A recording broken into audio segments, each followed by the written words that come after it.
CBSE 10ാം ക്ലാസ്സിലെ രണ്ടാം പരീക്ഷ മെയ് മാസം നടക്കും. പരീക്ഷ സംബന്ധിച്ച വിശദാംശങ്ങൾ ബോർഡ് പ്രസിദ്ധീകരിച്ചു. പുതിയ പദ്ധതി പ്രകാരം നടപ്പാക്കുന്ന 10ാം ക്ലാസ്സിലെ ആദ്യ രണ്ടാം പരീക്ഷ സംബന്ധിച്ച വിശദാംശങ്ങളാണ് പുറത്തുവന്നത്. രണ്ടാം ബോർഡ് പരീക്ഷയുടെ ഷെഡ്യൂളും മാർഗനിർദ്ദേശങ്ങളും central board of secondary education പുറത്തുവിട്ടു. ഇതിൽ പരീക്ഷാർത്ഥികളുടെ പട്ടിക സമർപ്പിക്കൽ സമയക്രമവും ഫീസ് അടയ്ക്കൽ പരീക്ഷാ സമയം എന്നിവ ഉൾപ്പെടുന്നു.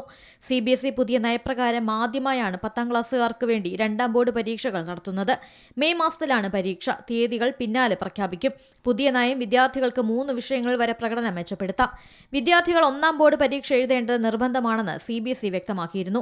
ഒന്നാം പരീക്ഷയിൽ കുറഞ്ഞത് 3 വിഷയങ്ങളെങ്കിലും പരീക്ഷ എഴുതാത്തവരെ എസൻഷ്യൽ റിപ്പീറ്റ് വിഭാഗത്തിൽ ഉൾപ്പെടുത്തും.